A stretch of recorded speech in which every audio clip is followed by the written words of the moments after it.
नाश कर देंगे।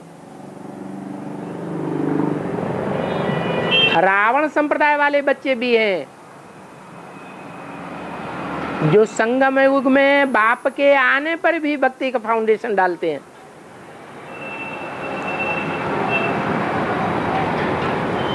अभी संगम में भक्ति का भी फाउंडेशन पड़ रहा है और ज्ञान का भी फाउंडेशन पड़ रहा है। कोई रावण संप्रदाय के भांति साबित होने वाले हैं, कोई राम संप्रदाय के भांति साबित होने वाले हैं। चेहरे तैयार हो रहे हैं,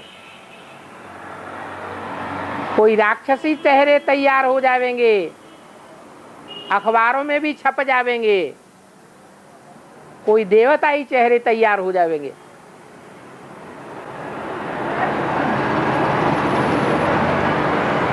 और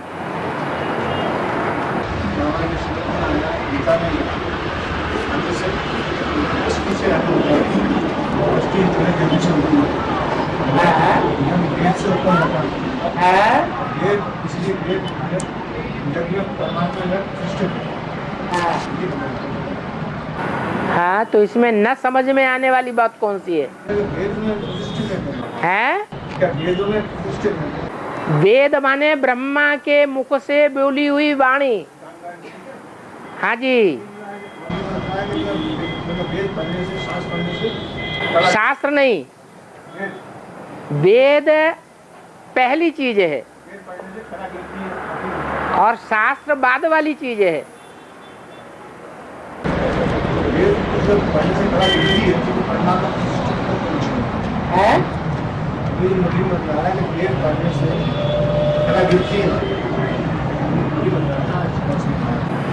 वेद में भी ज्ञान है, शास्त्रों में भी ज्ञान है, उपनिषदों में भी ज्ञान है,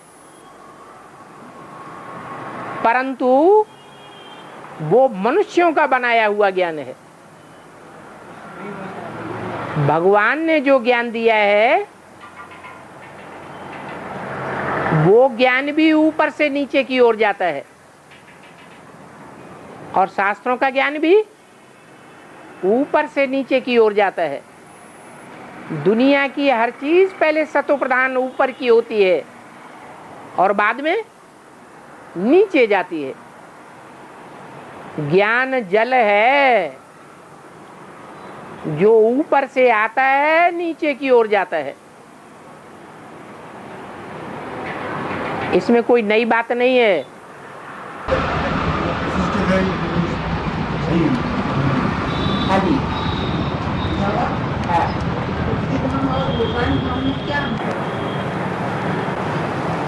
मुक्ति कहेंगे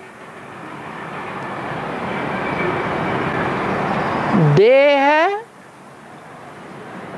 और देह के जो भी दुख दर्द हैं उनसे मुक्ति हो जाना, छुटकारा मिल जाना। देह के बंधन से भी छुटकारा मिल गया और देह के द्वारा जो दुख दर्द होते हैं बुढ़ापा आदि उनसे भी छुटकारा हो जाता है। सिर्फ आत्मा व्यक्ति है। आत्मा जब तक शरीर न धारण करे तब तक दुख भी नहीं भोग सकती, सुख भी नहीं भोग सकती। दुख और सुख दोनों से मुक्त है। जीवन मुक्ति कहा तब जाता है जब आत्मा जीवन धारण करती है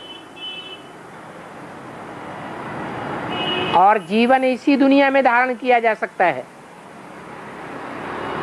परंतु इस दुनिया में पहले है सुखधाम और बाद में बनता है दुखधाम। सुखधाम में जो आत्माएं आती हैं वो सतो प्रधान शरीर लेती हैं, इसलिए सुखी बनती हैं, दुख नहीं भोग सकती। वो सुखधाम ही जब दुखधाम बन जाता है तो परम धाम से जो भी आत्मा नीचे उतरती है वो पहले जन्म में सुखी रहती है, बाकी के जन्म में दुखी दुख भोगती है।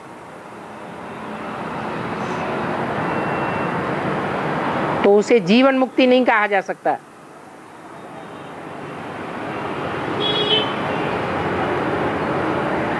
अभी संगम युग में हम मुक्ति का भी अनुभव कर सकते हैं और जीवन मुक्ति का भी अनुभव कर सकते हैं। शरीर रहते रहते मुक्ति और जीवन मुक्ति दोनों का आनंद ले सकते हैं। जो बोला है तुम बच्चे परम धाम को इस सृष्टि में उतार लेंगे,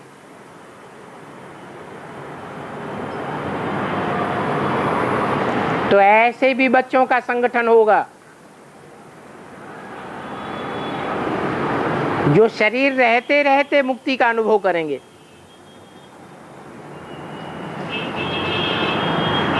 दुख में दुख नहीं अनुभव करेंगे और सुख में सुखी नहीं होंगे।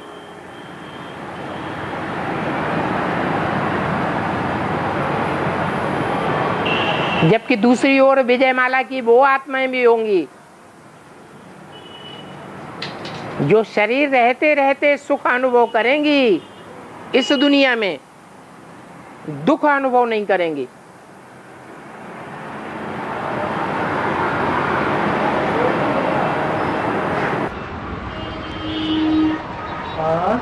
बाबा, केरल राज्य में हमेशा लिंग अनुपात ज्यादा क्यों होता है? केरल राज्य में हमेशा लिंग अनुपात ज्यादा क्यों होता है? लिंग अनुपात अनुपात लड़कों की अपेक्षा लड़कियों की संख्या ज्यादा है। लड़कियों का जन्म ज्यादा होता है, लड़कों का जन्म ज्यादा होता है। जनगणना होती है, लिंग अनुपात मापा जाता है। पुरुषों की संख्या ज्यादा होती है, पुरुषों की संख्या कम, स्त्रियों ज्यादा होती है। वहाँ सबसे ज्यादा स्त्री की संख्या ज्यादा होती है।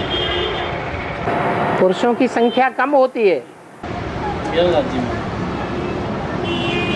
और वो सबसे ज्यादा भारत का शिक्षित राज्य है। सबसे जास्ती बरसात कहाँ होती है?